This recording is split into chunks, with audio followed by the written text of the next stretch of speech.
আর আপনারা দেখছেন স্পষ্ট বার্তা। কর্কট রাশির মানুষদের ভাগ্য কেমন হয়, এদের স্বভাব ও বৈশিষ্ট্য কেমন, এদের শিক্ষা কেমন হয়, এদের কর্মভাগ্য, এদের ব্যবসা, এদের অর্থভাগ্য, প্রেম, বিবাহ, স্বাস্থ্য, এদের জীবনের নানান উত্থান পতন সমস্ত বিষয়কে নিয়ে আজকের এই ভিডিওতে আলোচনা করব। আমি জ্যোতিষী রাজেশ চক্রবর্তী। তো মূল ভিডিওতে যাওয়ার পূর্বে আমি আপনাদের জানিয়ে রাখি যে যারা এখনো আমার এই জ্যোতিষ সংক্রান্ত চ্যানেলটিকে সাবস্ক্রাইব করেননি, তারা অবশ্যই চ্যানেলটিকে সাবস্ক্রাইব করে সঙ্গে থাকুন, যাতে জ্যোতিষ সংক্রান্ত যে কোনো তথ্য সবার প্রথমে আপনার ফোনে পৌঁছে যায়। তো চলে আসি মূল আলোচনায়। তো দেখুন, আজকের আলোচ্য বিষয় হলো কর্কট রাশিকে নিয়ে।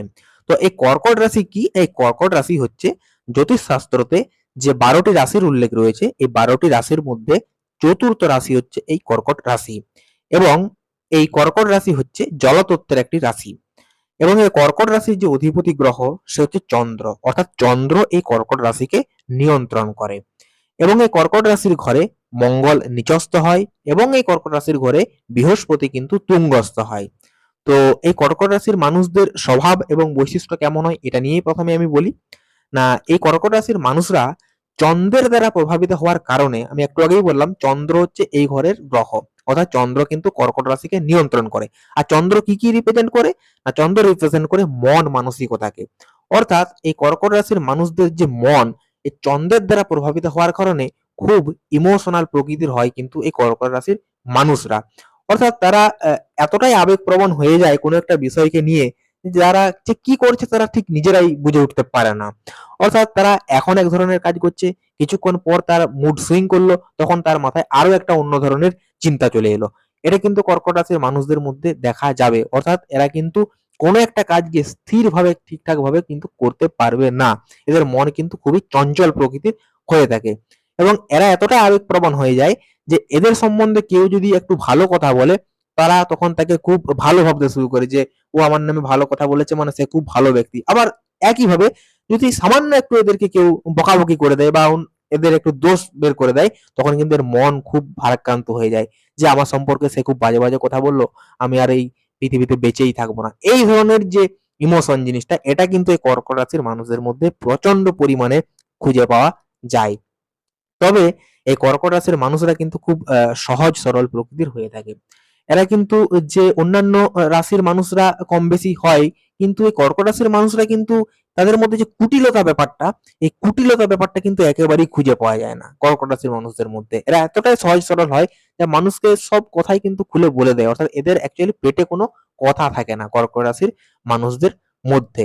তবে কর্কট রাশির মানুষরা কিন্তু খুব বাকপটু হয়ে থাকে। অর্থাৎ কথার মাধ্যমে কিন্তু অন্যেরকে তাদের যে প্রভাব সে প্রভাবিত করতে পারে এবং কথার মাধ্যমে অন্যের যে মন, সেই মনকে কিন্তু এরা জয় করতে সক্ষম হয়। কর্কট রাশির মানুষরা একটু দেখবেন যে অলস প্রকৃতির হয়ে থাকে। অর্থাৎ এরা কিন্তু যে পরিশ্রম করে আমি এটা করব এই ধরনের জিনিস তারা খুব একটা পছন্দ করে না। অর্থাৎ এরা খুব আরামপ্রিয় হয়ে থাকে। অর্থাৎ তারা আরাম করতে খুব ভালোবাসবে এই কর্কট রাশির মানুষরা। কর্কট রাশির মানুষরা কিন্তু খুব ভ্রমণ প্রিয় হয়ে থাকে। তারা ছোট থেকে বড় বয়স পর্যন্ত তারা কিন্তু ঘুরতে খুব পছন্দ করবে। অর্থাৎ এক জায়গা থেকে আরেক জায়গায়, এক জায়গায় এরা কিন্তু স্থিরভাবে থাকতে পারে না, আমি প্রথমেই বললাম। অর্থাৎ একটা জায়গাকে এদের কিন্তু বেশি দিন ভালো লাগবে না। অর্থাৎ আজকে এই জায়গায় থাকলেও কিছুদিন পর মনে হবে না এই জায়গাটা ভালো নয়, এখন অন্য জায়গায় যায়, এইরকম। আবার ভ্রমণটাও এদের জীবনে কিন্তু বহুবার ঘটেও থাকে, অর্থাৎ এই কর্কট রাশির মানুষদের জীবনে। এবং এই কর্কট রাশির মানুষরা কিন্তু খুব জল প্রিয় হয়ে থাকে। অর্থাৎ এরা জলকে খুব পছন্দ করবে। অর্থাৎ জলের যে সমস্ত জায়গা, ধরুন দীঘা, পুরী, যে সমস্ত জায়গায় জল রয়েছে সেই জায়গা কিন্তু এরা যেতে খুব পছন্দ করবে। এবং জলজ জিনিসের প্রতি এদের খুব আগ্রহ দেখা যাবে এই কর্কট রাশির মানুষদের। এবং আমি প্রথমেই বলেছি যে কর্কট রাশি হচ্ছে জ্যোতিষশাস্ত্রের চতুর্থ ঘর। এই চতুর্থ ঘর থেকে রিপ্রেজেন্ট করে কি কি না, আমরা মাতৃ যে ব্যাপারটা, অর্থাৎ চতুর্থ ঘর থেকে আমরা মাতৃভাবকে দেখি। অর্থাৎ এই কর্কট রাশির মানুষরা কিন্তু খুব মাতৃভক্ত হয়ে থাকে। অর্থাৎ এরা বাবার তুলনায় মাকে বেশি ভালোবাসবে। এবং এরা যে বন্ধু ভাগ্য এদের জীবনে খুব ভালো হয়। অর্থাৎ এদের জীবনে খুব ভালো ভালো কিন্তু বন্ধু পায় এরা।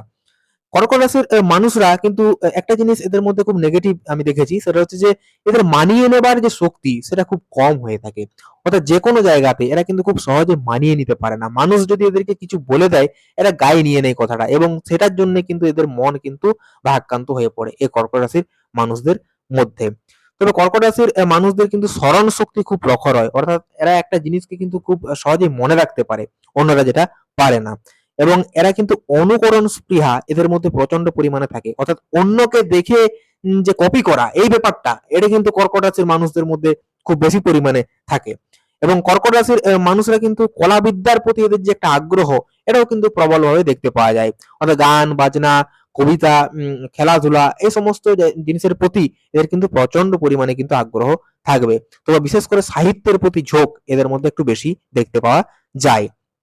এরা কিন্তু গুপ্ত বিদ্যার প্রতিও এদের একটা ঝোঁক থাকবে। কেউ যদি গুপ্ত বিদ্যার সঙ্গে জড়িত থাকে, তারা কিন্তু অবশ্যই কিন্তু সফলতা অর্জন করবে এই কর্কট রাশির মানুষরা। কর্কট রাশির মানুষদের কিন্তু আরেকটা জিনিস দেখতে পাওয়া যায়, সেটা হচ্ছে দান করার মানসিকতা। অর্থাৎ এরা কিন্তু মানুষকে দান করতে পছন্দ করবে। অর্থাৎ কোনো একটা জিনিস নিজে না খেয়েও কিন্তু অন্য মানুষকে খাইয়ে দেবে, এই যে মানসিকতাটা, এটা কিন্তু কর্কট রাশির মানুষদের মধ্যে দেখতে পাওয়া যায়। এবং এই কর্কট রাশির মানুষরা কিন্তু অত্যন্ত রসিক হয়ে থাকে, এরকম খুব মজার মজার কথা বলে মানুষকে মনোরঞ্জন করতে পারে এই কর্কট রাশির মানুষরা। এবং হাসি ঠাট্টা এই সমস্ত জিনিসকে কিন্তু এরা খুব পছন্দ করবে কর্কট রাশির মানুষদের মধ্যে। তবে কর্কট রাশির মানুষরা এই সমস্ত জিনিসের প্রতি আগ্রহ হয়ে যাওয়ার কারণে তারা নিজেদের জীবন সম্পর্কে খুব একটা ওয়াকিবহাল হয় না। এবং এদের জীবনে এই যে আবেগ প্রবণতা, এই আবেগ প্রবণতার জন্য কোনো একটা সময় এদের জীবনে কিন্তু প্রচন্ড পরিমাণে অর্থ কষ্ট চলে আসে এই কর্কট রাশির মানুষদের মধ্যে। অর্থাৎ এদের যে আয় ব্যয়ের যে ভারসাম্য, এটা কিন্তু এরা হারিয়ে ফেলে। এই কারণে কিন্তু এদের জীবনে এই ধরনের কোনো সমস্যা আসতে পারে। তবে কর্কট রাশির মানুষরা যদি কোনো জলজ ব্যবসার সঙ্গে জড়িত থাকে, সেই জায়গাতে কিন্তু এরা সফলতা অবশ্যই অর্জন করবে। কর্কট রাশির মানুষরা কিন্তু অ্যাকচুয়ালি এদের যদি আমরা শিক্ষার যে জায়গাটাকে দেখি, এদের শিক্ষার জায়গা কিন্তু অত্যন্ত শুভ। এবং শিক্ষা ক্ষেত্রে অবশ্যই হায়ার এডুকেশন এদের অবশ্যই হবে। তবে এরা যদি কোনো যে ইঞ্জিনিয়ারিং লাইনের সঙ্গে যুক্ত থাকে, সেই ইঞ্জিনিয়ারিং লাইনে কিন্তু এরা বেশি সফলতা পাবে। অর্থাৎ ইঞ্জিনিয়ারিং যে পড়াশোনাটা হয়, সেই পড়াশোনাতে কিন্তু এঙ্গেজ হলে এদের জীবনের ক্ষেত্রে সেইভাবে এরা সফলতা অর্জন করতে পারবে। এদের যদি আমরা কর্মভাগ্যকে দেখি, না কর্মভাগ্যের ক্ষেত্রে এদের জীবন অবশ্যই সুপ্রসন্ন। তবে এরা যদি কোনো মেরিন ইঞ্জিনিয়ার হয় বা জাহাজে যারা থাকে, এই জাহাজের যে চাকরি, এটা কিন্তু কর্কট রাশির মানুষরা খুব সহজেই কিন্তু পেয়ে থাকে। এটা কিন্তু কর্কট রাশির জন্য একটা লাকি চাকরি আমি বলবো। কর্কট রাশির জন্য আমরা কর্মভাগ্য, আমি একটু আগেই বললাম যে এরা একটা জায়গাতে কিন্তু স্থিরভাবে থাকতে পারে না। এদের জীবনে অনেক কিন্তু কর্ম আসে, অর্থাৎ একটা কাজকে কিন্তু এরা লেগে থাকতে পারে না। একটা কোম্পানিতে কাজ করলো, কিছুদিন পর আরো একটা কোম্পানিতে জয়েন করবে। এইভাবে কিন্তু কনসিস্টেন্সি এদের মধ্যে খুব কম। অর্থাৎ আজকে এক জায়গায়, কালকে এক জায়গায়, এইভাবে কিন্তু এদের মধ্যে দেখতে পাওয়া যাবে। তবে কর্কট রাশির মানুষরা কিন্তু কর্মজীবন অবশ্যই উন্নতি করবে। কর্কট রাশির মানুষদের যদি আমরা দেখি যে ব্যবসার জায়গাটা, তো এরা যদি ব্যবসার জায়গাতে নামে, এদের আমি বলবো যে লিকুইডের ব্যবসাতে কিন্তু এরা বেশি লাভবান হবে। অর্থাৎ সেটা হতে পারে কোনো পেট্রোল পাম্প, সেটা হতে পারে কোনো মদের দোকান, সেটা হতে পারে কোনো লিকুইডের যে অন্যান্য ওষুধ দোকান, সমস্ত জায়গাতে কিন্তু এরা লিকুইড জাতীয় যে সমস্ত ব্যবসাগুলো হয়, সেই জায়গাতে কিন্তু এরা অবশ্যই সফলতা অর্জন করবে। এবং এরা জীবনে অর্থ, আমি একটু আগেই বললাম যে অর্থের জায়গাটা একটু প্রবলেম, এরা আয় অবশ্যই করবে, কিন্তু আয়ের যে ভারসাম্য, সেই ভারসাম্যটা এরা সঠিকভাবে রক্ষা করতে পারবে না। সেই কারণে কিন্তু জীবনে কিন্তু নানা সময়ে কিন্তু এদের কিন্তু একবার করে অর্থ কষ্টের কিন্তু মুখোমুখি হতে পারে এই কর্কট রাশির মানুষদের ক্ষেত্রে। এরা যদি কোনো মানুষকে অর্থ ধার দিয়ে থাকে, সেই যে অর্থ সেটা পেতে কিন্তু এদের কালঘাম ছুটে যেতে পারে। অর্থাৎ আমি বলবো যে বুঝে শুনে এরা যেন মানুষকে অর্থ ধার দেয়। যদি একবার ধার দেয়, সেই টাকা পেতে কিন্তু অনেক কষ্টের সম্মুখীন হতে হবে এই কর্কট রাশির মানুষদেরকে। যদি আমরা কর্কট রাশির মানুষদের প্রেম সম্পর্কে আলোচনা করি, তবে আমি বলবো যেহেতু কর্কট রাশি চন্দ্র অধীনস্থ, অবশ্যই কিন্তু এদের জীবনে প্রেম হবে। এবং সেই প্রেম কিন্তু একাধিক প্রেম হতে পারে, এবং প্রেম কিন্তু টিকবে না। অর্থাৎ আজকে একটা প্রেম হলো, সেটা 6 মাস পরে কেটে গেল, তো আবার একটা প্রেম আসলো, সেটাও কেটে গেল। তাদের জীবনে কিন্তু একাধিকবার প্রেম আসতে পারে এই কর্কট রাশির মানুষদের ক্ষেত্রে। এবং এরা যদি বিবাহিত লাইফে আমি আলোচনা করি, তাহলে দেখতে পাবো যে বিবাহিত লাইফ কিন্তু এদের অবশ্যই সুখী, এবং মনের মতো কিন্তু এরা পতি পত্নী পেয়ে থাকে এই কর্কট রাশির মানুষরা। তো এদের যদি আমরা স্বাস্থ্যকে দেখি, না স্বাস্থ্যের ক্ষেত্রে আমি বলবো যে জলঘটিত কোনো রোগ কিন্তু এদের শরীরে হতে পারে। সেটা হতে পারে ঠান্ডা লাগার যে অ্যালার্জিটা, সেই ঠান্ডা লাগার অ্যালার্জি কিন্তু এই কর্কট রাশির মানুষদের মধ্যে অবশ্যই থাকবে। এদের কিন্তু কোনো বুকে ব্যথা আসতে পারে এই কর্কট রাশির মানুষদের ক্ষেত্রে। তো ওভারঅল ভাবে এদের কিন্তু স্বাস্থ্য ভালোই হয়, তবে দু এক জায়গাতে কিন্তু একটু প্রবলেম থাকতে পারে। তো এদের জীবনে কিন্তু নানান উত্থান পতন লেগেই থাকে। এরা কখনো সর্বোচ্চ শিখরে পৌঁছে যায়, আবার কখনো কিন্তু একবারে তলানিতে এসে নেমে পড়বে। এই ছিল কর্কট রাশির জীবনের উত্থান পতন। এবং এদের যদি আমরা শুভ রংকে দেখি, না এদের শুভ রং হচ্ছে সাদা রং, এবং এদের শুভ যে দিক সেটা হচ্ছে উত্তর পশ্চিম দিক, এবং শুভ ধাতু হচ্ছে এদের রূপা ধাতু। অর্থাৎ যদি রূপা ধাতু ধারণ করে এরা জীবনে কিন্তু অবশ্যই তাদের যে চন্দ্রদেব, সেই চন্দ্রদেব প্রসন্ন হবে, এবং চন্দ্রদেব প্রসন্ন হওয়ার কারণে এদের কিন্তু ভাগ্যের দরজা অবশ্যই খুলবে।